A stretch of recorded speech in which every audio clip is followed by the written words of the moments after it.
Mirë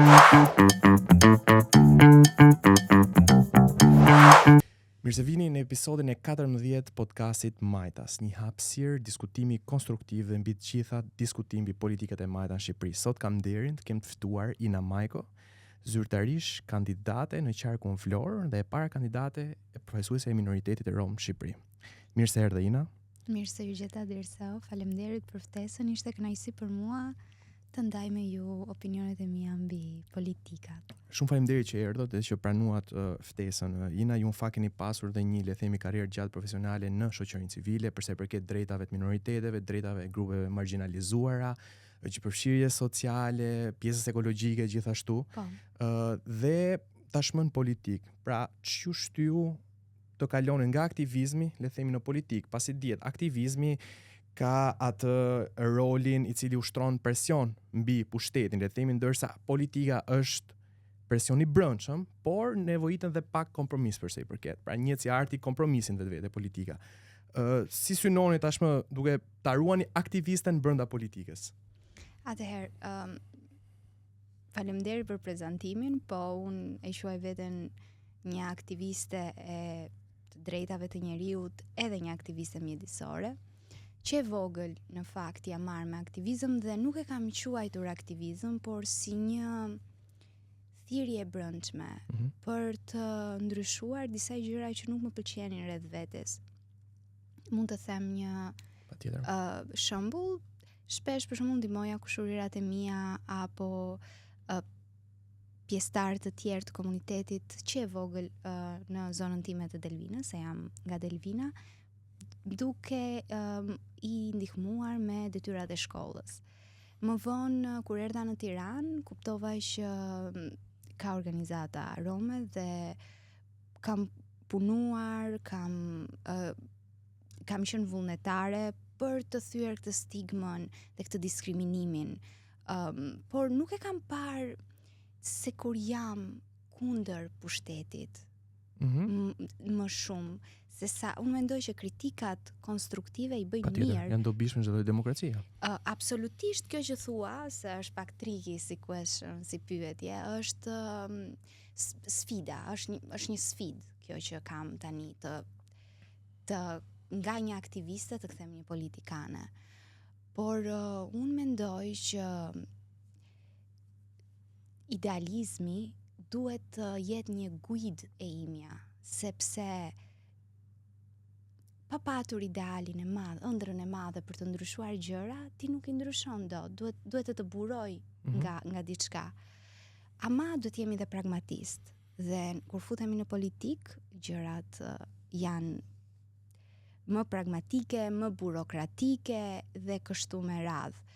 Unë di të them një gjë, që unë në politik do jem ashtu si edhe në jetën time normale si aktiviste, që do të jem transparente, do të punoj me integritet dhe do kem në mendje një sens gjithëpërfshirës. Kjo do të thotë që kjo do jetë intentioni im për qëllimi im se si unë do t'i qasem gjërave në politik. Tani në politik nuk hecet dot dhe nuk bëhet progres pa kompromis. Por asnjëherë kompromis mbi vlerat e mia që unë përmenda pak më përpara. Ndaj dhe idealizmi dhe pragmatizmi duhet të jenë një balancë. Kështu që kjo është një mes me art për të arritur progresin që unë dua që të jem një zë në politik, pra që të përfaqësoj komunitetin rom dhe egjiptian edhe pjesëtarët e tjerë që nuk ndihen aq shumë të përfaqësuar apo të lënares. Fakti shkauze denj Ina, pasi duke marrë parasysh dhe historikun, le të themi, e minoriteteve në Shqipëri, mendoj që është rast mundësi shumë e mirë për të patur përfaqësuesen e parë të këtij komuniteti në Parlamentin Shqiptar në 2025 dhe normalisht shpresoj që të gjithë idealizmi po dhe pragmatizmi që do të shfaqni nëse zgjidheni deputete të ketë mesme në art, le të themi, në fund ditës mos kemi le të themi një ekstrem të njërës palës e të anës tjetër. Të them diçka, unë kam mbaruar biologji dhe pika kryesore e trupit tonë është homeostaza. Pra, as idealizmi shumë i madh nuk të çon gjikundi. Mbetet në nivel teorik deri diku. Po, nga ana tjetër as pragmatizmi i ftohtë nuk të çon. Si çdo gjë në trupin ton kërkon një balancë. Interesant.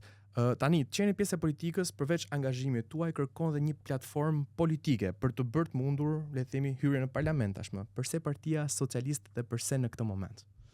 Atëherë, është shumë e thjeshtë të kthej përgjigje përse në këtë moment, sepse pash aplikimet e hapura për deputeti që duam, dhe të them, me të vërtet, kur kam bërë aplikimin, kam qenë shumë skeptike. Në rastin e pasi nuk keni qenë më parë aktiviste në një partie politike? Absolutisht, nuk kam qenë fare, nuk jam marrë fare me politik partijake, se sa me pjesën e politikës publike. Atë që vendosa, arsyeja pse vendosa të aplikoj në fakt nuk i dhash shumë mendim. E gjeta si një dritare dhe thash, okay, është momenti unë të aplikoj, dhe ku i dihet, ndoshta edhe mund të zgjidhem edhe mund mos të zgjidhem, po shpresat e mia ishin zero edhe për mos të zhgënjur, nuk e mendova fare që do fitoj ose do jem pjesë. Më morën si pjesë, si një pjesë shumë të madhe, mendoj, domethënë se aplikimet ishin shumë. Ka pasur mbi 700 aplikime. Dhe aty kur pash që kishte aty ku thash që kishte kaq shumë aplikime, aty shpresat e mia nga zero shkuan në minus. Thasha s'ka mundësi. Dhe e kisha këtë më shumë për identitetin tim etnik më shumë se sa për pjesën tjetër, sepse siç edhe kam përmendur, ndonjëherë kur ti e atashon që ti po mbron një komunitet që ka stigmën që komuniteti rom ka, ndoshta Partia Socialiste do mund ta kishte pak me frikë këtë gjë, por që doli e kundërta. Ndihem shumë e privilegjuar nga ata. Arsyeja pse zgjodha Partinë Socialiste në fakt ishte sepse kam parë reformat që Partia Socialiste ka marrë vitet dhe ka ndërmarrë vitet e fundit dhe kanë të bëjnë në fakt me të drejtën sociale, me gjithëpërfshirjen, me barazin e grave, me barazin edhe të minoriteteve, si për shembull në vitin 2017 kemi një ligj të pakicave kombëtare që duhet përmendur, që është një arritje shumë e madhe për ne. Ndoshta shumë të tjerë nuk e kuptojnë rëndësinë e këtij ligji, por unë do doja 2 minuta ta shpjegoj. Romët dhe egyptianët, duke qenë se pakicat e tjera kombëtare, siç për shembull janë minoriteti grek, minoriteti maqedonas, arumunët, bulgar, kanë një shtet tjetër nga mbrapa që në një farë mënyre i mbron profesion interesat, le të themi, komunitetit malazez, serb dhe kështu me radhë. Ndërkohë ne si pjesëtar të komunitetit rom dhe egyptian nuk kemi një shtet fqinj apo tjetër në të cilën në një farë mënyre do t'i ushtronte në thonjza një lloj presioni politikës. Dhe përse ne nuk kishim një të tillë, Partia Socialiste vendosi të na bëj pjesë të pakicave kombëtare, duke na bërë pakica kombëtare dhe jo vetëm pakica etnike. Dhe kjo na jep më shumë të drejta. Për shembull, unë kam një podcast, Romët Krenar, dhe arsyeja pse unë kam atë podcast është pikërisht prej ligjit të 2017-s, ku thotë që në televizionin shqiptar, në radio, në RTS, pra dhe në radio, ti duhet të kesh kuota për të gjithë minoritetet. Dhe kjo nuk ndodh vetëm, unë po them rastin tim konkret, por ka dhe shumë xhepa të tjerë ku tregon se si duhet të ruhet gjuha e komunitetit ton, duhet të ruhen traditat. Është hapur edhe komiteti pakicave kombëtare ku romët dhe egyptianët kanë një përfaqësues të tyre. Pra, kjo tregon që përparime janë bërë dhe këto përparime kanë ardhur dhe ky progres ka ardhur në kohën kur Partia Socialiste ka qenë në fuqi, dhe kjo më bën mua të mendoj dhe ta besoj që fryma e Partisë Socialiste është një frymë progresiste, është ajo frymë e cila ne do të na çojë drejt Bashkimit Evropian dhe është e njëjta pak a shumë dhe me vlerat e mia si qytetare, me vlerat e mia si Ina. Pra, mund bjem dakord që Shqipëria është më gjithëpërfshirëse, le të themi, vitet e fundit. Ju përmendët dhe këto politikë praktike, ligjit minoriteteve në 2017 që me sa duket pas ka dhe kuoton e cila nxit ose le të themi nxit gjithëpërfshirjen, nxit inclusiveness, pra persona nga minoritetet mund të kenë hapësirë shumë më tepër për të shprehur opinionet, mendimet, sfidat e tyre. Unë dua ndalem tashmë tek pjesa e sfidave. Pra, nëse ka sfida kryesore të cilat mbeten për të adresuar në pjesën le të themi gjithëpërfshirjes. Ose ndoshta që ky ligj mund të ketë le të themi përmirësime ndoshta të ligjit ose një ligj tjetër që mund të plotësoj kuadrin ligjor. Atëherë ne si pjesëtar të komunitetit rom dhe egjiptian kemi një plan veprimi i cili, siç e kam përmendur, për herë të parë ka pasur një buxhet të alokuar, pra nuk ka qenë vetëm një, siç kemi pasur dekadën rome më përpara, që ka qenë një letër e cila është vlerën e vet, por nuk ka pasur një buxhet të alokuar. Dhe ky ligj minoritetit absolutisht është diçka që ka bërë progres, por ajo që do doja ishte të kisha mundësinë të monitoroja pak më shumë se si është zbatuar dhe sa është zbatuar dhe pse nuk është zbatuar ose cilat kanë qenë fushat, se kemi disa fusha, arsim dhe edukim është një, por strehim, punësim, mund të harrojnë dhe ndonjë tjetër tani nga emocionet, por dhe këtë vit dhe këtë plan strategjik është vendosur edhe antigjipsizmi, pra një forma strukturore e racizmit. Pra kemi, por atë që unë do doja më shumë, për të ta thënë me dy fjalë, se ndoshta edhe të futa në ca skuta të errta, është fakti që do doja të dija se sa vërtet ky plan, që është shumë i mirë, ka arritur dhe ka pasur rezultate finale. Ka pasur disa, absolutisht, siç është për shembull rritja e pjesëtarëve të komunitetit rom në arsim duke i hequr tarifat, strehimi, ka pasur disa rikonstruksione të disa shtëpive pjesëtare të komunitetit rom dhe egjiptian, e kështu me radhë, por jam shumë e sigurt që ka dhe fusha të tjera sepse sfida është e madhe dhe asgjë nuk mund të arrijmë dot perfeksionin menjëherë, kështu që unë do doja që të kisha një monitorim dhe një analizë që përse disa gjëra nuk janë bërë dhe si ti kalojmë dhe ti te kalojmë këto sfida në të ardhmen dhe pse jo duke qenë unë zëri në parlament. Përsa i përket, le themi, përfaqësimit tashmë tuaj në parlament, nëse zgjidheni pjesë e listave të qarkut vlor, deputetët shpesh perceptohen si figura të cilat kanë debatin me rëndësi kombëtare, normalisht ligjërimi politik, por realiteti i përditshëm i qytetarëve lidhet pikërisht me këto politika, pra arsimi, le themi punësimi, shërbime sociale. Tani si do siguroheni që ju si deputete e qarkut vlor të keni një ndikim konkret përsa i përket qytetarëve në këtë zonë? Atëherë, unë ndihem e ndarë midis qarkut vlor edhe ndihem ndonjëherë edhe e ndarë midis Shqipërisë, sepse pjesëtarët të komunitetit rom ka në gjithë Shqipërinë. Rang kombëtar. Fati mirë më ka vendosur të jem në qarkun e Vlorës. Unë jam një bi Delvine, dhe aty jam rritur dhe kam jetuar deri 18 vjeç, pra dhe gjimnazin e kam mbaruar aty.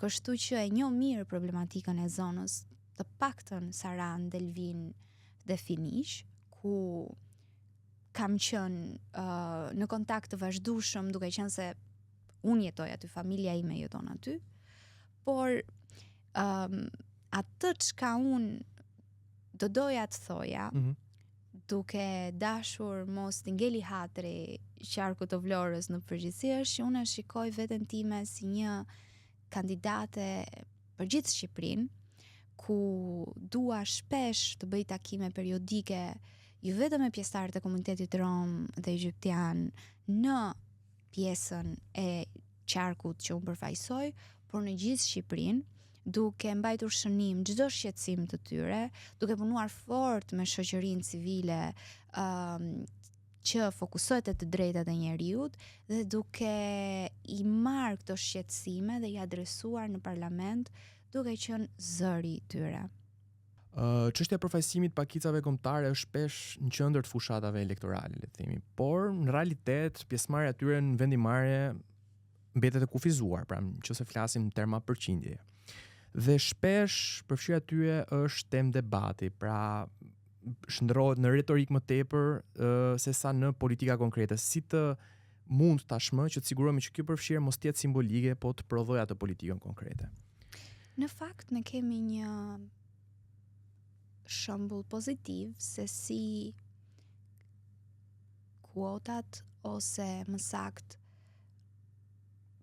gratë në politikë. Kuotat gjinore, po. Ka qenë nga një simbolik, jemi sot në Partinë Socialiste ku është vërtet. Ka kaluar, domethënë nuk ekziston më kuot, por vërtet është zgjedhur më shumë, janë zgjedhur gra se sa burra. Vërtet është. Kjo tregon që kur ka vullnet politik, kemi një përfaqësim të denjë të gjithë komuniteteve.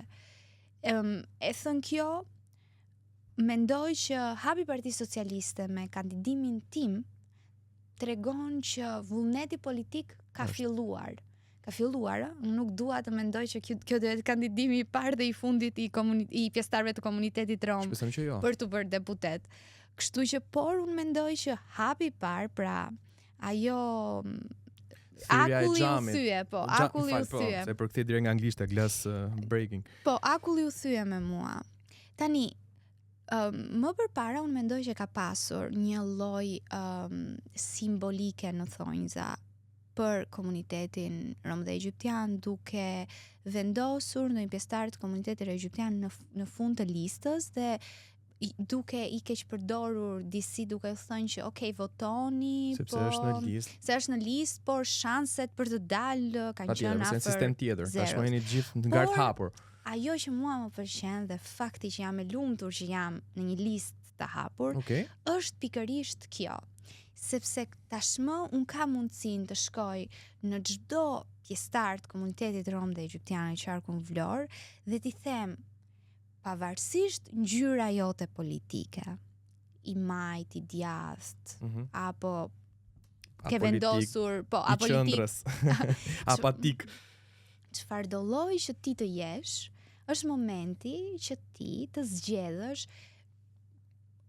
mua, Ina Majkon, e cila absolutisht është poshtë ombrellës së Partisë Socialiste, por ai votuesi ka të drejtën dhe ka të edhe krenarin, do thoja unë, të vendosi të votoj për atë person që ai ja ndjen në zemër. Prandaj mendoj që kjo garë për mua është dhe një mesazh që çdo pjesëtar i komunitetit rom dhe egjiptian duhet të vërtoj Partinë Socialiste në qarkun e Vlorës dhe Ina Majkon për të dhënë një mesazh që ne mund të bëhemi bashkë, për të dhënë një mesazh që ne jemi të fortë, jemi krenar dhe mund të jemi pjesë aktive e mendimarrjes në Republikën e Shqipërisë. Patjetër, jo, në fakt është mundësi, do thoja, ideale, sidomos në këto zgjedhje ku kemi sistemin e listave të hapura, pra çdo vot tashmë, nëse një vot më tepër një personazhi nuk ka rëndësi çfarë renditje ke në listë, mund dilni deputete, kështu që është një shans ideal. Diçka tjetër, pse më pëlqen gara. Pëlqen gara sepse jeta ime ka qenë një tillë dhe jeta e çdo pjesëtarit të komunitetit rom është një garë, duke u nisur që nga gara për të shkuar në shkollë, gara për të pasur një punë dhe të jetoj me dinjitet. Kështu që unë mendoj që jam goxha e fortë dhe goxha gati për këtë garë dhe këtë luftë. Jo, në fakt është elektorale. E vërtetë është historikisht, por edhe në botë minoritetet kanë atë disavantazhin, le të themi dhe nga ana institucionale, por dhe për te anës institucionale, pra stigmatizimi, siç e thatë dhe ju, dhe pabarazia e mundësive në këtë rast. Në këtë rast mendoj që në këtë listë ku ju jeni pjesë keni të paktën barazinë e mundësisë për të zgjedhur, pra njësoj si kandidatët e tjerë. Përveç kësaj, unë mendoj që fakti që zoti kryetar ka zgjedhur edhe një vajzë më ka dhënë mua mundësinë akoma më shumë që të jem pjesë edhe për shkak të kuotave gjinore. Dhe prandaj ndonjëherë mendoj që ndihem shumë e privilegjuar që jam zgjedhur. Sepse deri diku është dhe e mirë menduar, domethënë edhe më kanë përkëdhelur disi duke më vendosur në Vlorë, ku unë jam prej asaj zone, ku ka një komunitet të konsiderueshëm rom dhe egjiptian, por jam edhe vajzë dhe kuotat gjinore më ndihmojnë më shumë për të qenë pjesë. E vërtetë është. Ina, unë dua të kaloj pak te një rubrikë që është pyetje më të shpejta, mund të merrni kohën tuaj këtu. Përgjigjet mund mos të jenë aq shpejta, domethënë me pak fjalë. Për pyetja e parë lidhet me një reformë që mendon që ka sjellë ndryshim të madh në Shqipëri dhe ndoshta një që do doni ta përmirësonit. Atëherë, unë nuk do i bëj dhe kaq të shpejta. Reforma në drejtësi në fakt është reforma që mendoj çdo njeri që ka studiuar pak politik e di shumë mirë që shtylla e demokracisë është pushtetet e ndara dhe mendoj që reforma në drejtësi ka punuar dhe po punon fort për të arritur këtë. Dhe një që do doni ndoshta? Atëherë, tashini pak më unë kam folur, isha në Delvin absolutisht, dhe kam folur me banorët e lagjes pasi ishin tmerësisht shumë të lumtur për kandidaturën time. Dhe ajo që po ndjeja ishte reforma në pensionet, reforma për pensionet. Dhe sidomos atë që po mendoja ishte për punën informale që është bërë. Duke qenë se pjesëtarët e komunitetit rom në pjesën më të madhe kanë një proporcion më të lartë informaliteti. Mendoj që duhen bërë politika dhe specifike jo vetëm për komunitetin rom, por për çdo që ka pasur një lloj pune informale për një kohë gjatë, që të sigurojmë një lloj pensioni që dhe ata të jetojnë ato vitet e fundit të jetës së tyre me dinjitet. Jam shumë dakord. Edhe diçka tjetër pikërisht këtu se kur Marziarun filloi të flas. Në fakt, pyetja tjetër ka të bëjë me faktin, ajo që dua të them është që reformat janë bërë dhe janë bërë mirë gjithë këto vite. Kemi reformën në drejtësi, reformën në arsim, e kështu me radhë që jam shumë e bindur që në këtë podcast kanë ardhur dhe kanë folur shumë për reformat, kështu që nuk dua t'i prek, por ajo që dua të them në jetën time, atë që kam vënë re, është sepse ligji nuk është domosdoshmërisht gjithmonë zgjidhja për disa gjëra. Ajo që është zgjidhja që duhet të shkoj bashkë me ligjin është edukimi edhe ndërgjegjësimi. Dhe është e domosdoshme që për disa ligje, siç është për shembull për të pasur një shoqëri të drejtë, të barabartë, ti mund të vendosësh shumë ligje, por nëse i mungon vullneti i personit që e zbaton, nuk do mund të arrijë. Pra kështu që duhet të shkojmë dorë për dorë dhe nëse unë do jem në politik, do t'i më shojmë më shumë të bëjmë politika që dërgjegjësojnë njerëzit, që edukojnë njerëzit për të pasur më shumë solidaritet. Po dhe zbatim funditës të ligjit, në çështje njerëzore, jo në çështjen e ligjit vetëm. Nuk e di nëse ma kupton. Jo, unë e kuptoj totalisht dhe do t'jap një rast specifik. Në një diskutim ka qenë një nga, le të themi, personat akademik, pasi po diskutonin kush është kushtetuta më e mirë në botë, e shkruar. Dhe çuditërisht, kushtetuta më e mirë në botë e shkruar, nëse e marrim përse nga fjalët që janë thënë, ishte paradoksalisht kushtetuta e Koresë Veriut, sepse kushtetuta e Koresë Veriut kishte një, le të themi, shpjegim që njerëzit kishin drejt pushimi, pra ishte shkruar aq mirë se njeriu aty do dukej sigurisht e njeriu më i lumtur në botë, ka të drejtën e lumturisë, shkruhet në kushtetutën e Koresë Veriut. Por kur e shikon në të vërtetë çfarë është kryesore është kjo ndarja e pushteteve. Ajo është gjëja më e rëndësishme. Pra dhe prandaj vendet suksesshme anglosaksone si le të themi Mbretëria e Bashkuar dhe Shtetet e Bashkuara e kanë fokusin jo sa bukur është shkruar një ligj, po sa mirë zbatohet dhe sa i drejtë është në fund të ditës dhe sa ndarje pushteti ka që mos të ketë le të themi totalitarizëm siç është në Korenë e Veriut. Pastaj nëse marrim vetëm fjalët çfarë janë shkruar, ai profesori citonte Korenë e Veriut dhe paradoksin që ndodhe në Korenë e Veriut. Një figurë politike tashmë që e keni për zemër ose që jeni e frymëzuar brenda jashtë Shqipërisë. Një figurë politike që më ka frymëzuar, në fakt nuk është e madhe në moshë, është thjesht 35 vjeç, pra 3 vite më e madhe se mua, është një politikane amerikane, që ka filluar angazhimin e saj politik në fakt në 2019, besoj duhet ta njihni, është Aleksandra Cortez.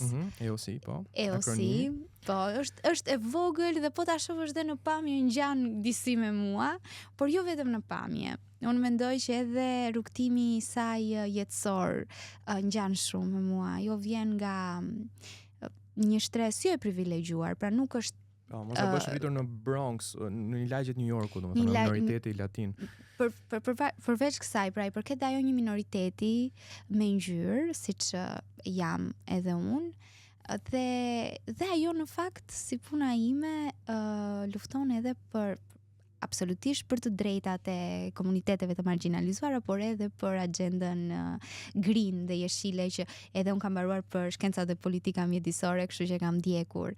Dhe në fakt, një ndër arsyet jo të drejt për drejta, por disi të rëthorta që po t'i mbledhësh bashk bëjnë atë pse unë kam aplikuar, është edhe Aleksandra. Arsyeja është sepse unë pash guximin e saj, një vajzë e re, e ardhur pa miq, e dim se sa diskriminim kanë kundrejt latinëve në Amerikë, vendosi të luftonte dhe të ishte luftëtare dhe në një farë mënyrë më dha mua guximin që pse jo edhe unë mos të përfaqësoj komunitetin tim dhe pse jo mos të luftoj fort për të qenë në parlament. Dhe siç e kam shkruar edhe në statusin tim që kryetari i partisë e ka vendosur, është që unë dua të jem ashtu si Aleksandra ishte për mua, unë dua të jem një role model, dua të jem një shembull që është i ngjashëm me mua. E kuptoj. Se për shembull mund të kesh dhe shembuj të tjerë, po ti nuk e sheh veten kur shikon në pasqyrë, nuk e sheh veten të njëjtë. Kështu që unë doja të isha i njëjtë me çdo vajzë dhe djalë nga komuniteti im, për të thënë që shiko se identiteti im etnik nuk qen ka limit, por qen ka aset. Edhe pak a shumë ajo më frymëzoi mua dhe prandaj doja edhe e zgjata kaq shumë, ashtu sikurse unë kam si qëllim në vetvete të frymëzoj të tjerët. Pyetja fundit, në 3 fjalë si do ta përshkruanit Shqipërinë? Le të themi që dëshironi të ndërtoni në të ardhmen. Shqipëria që dua të ndërtoj, në radhë të parë dua të jetë e drejtë.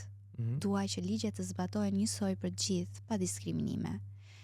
Pastaj pjesa tjetër dua të jetë një shoqëri e cila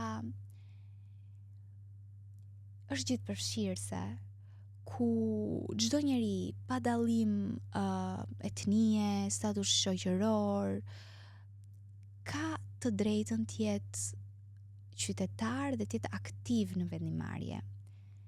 Dhe pa dyshim e treta të jetë europiane, siç kemi edhe sloganin e fushatës, jo vetëm në kuptimin gjeografik apo politik, por edhe në vlerat e demokracisë, të drejtat e njeriut dhe zhvillimi i qëndrueshëm që do ta çojë Shqipërinë në një të ardhme më të bukur.